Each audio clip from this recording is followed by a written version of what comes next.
تازہ ترین ویڈیوز کے لیے چینل کو سبسکرائب کر کے بیل آئیکن اور آل نوٹیفیکیشن پر کلک کریں تاکہ آپ کو ملے ہر اپڈیٹ سب سے پہلے۔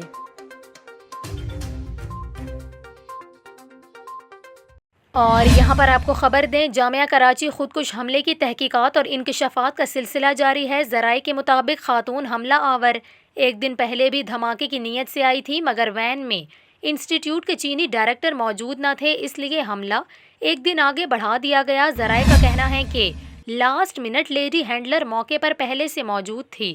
خاتون بمبار نے وہاں پہنچتے ہی اسے ایک مخصوص فون دیا جس پر بات کرتے ہوئے وہ موقع سے غائب ہو گئی۔ ذرائع کا بتانا ہے کہ دھماکہ خیز مواد کو زیادہ سے زیادہ آتش گیر بنانے کے لیے بڑی مقدار میں فاسفورس کا استعمال کیا گیا۔ دوسری جانب اقوام متحدہ کی سلامتی کونسل نے جامعہ کراچی میں دھماکے کی مذمت کی ہے اور اس کے ذمہ داروں کو انصاف کے کٹہرے میں لانے کی ضرورت پر زور دیا ہے۔ واضح رہے کہ جامعہ کراچی میں 26 اپریل کو ہونے والے خودکش حملے میں 3 چینی اساتذہ سمیت 4 افراد ہلاک ہوئے تھے۔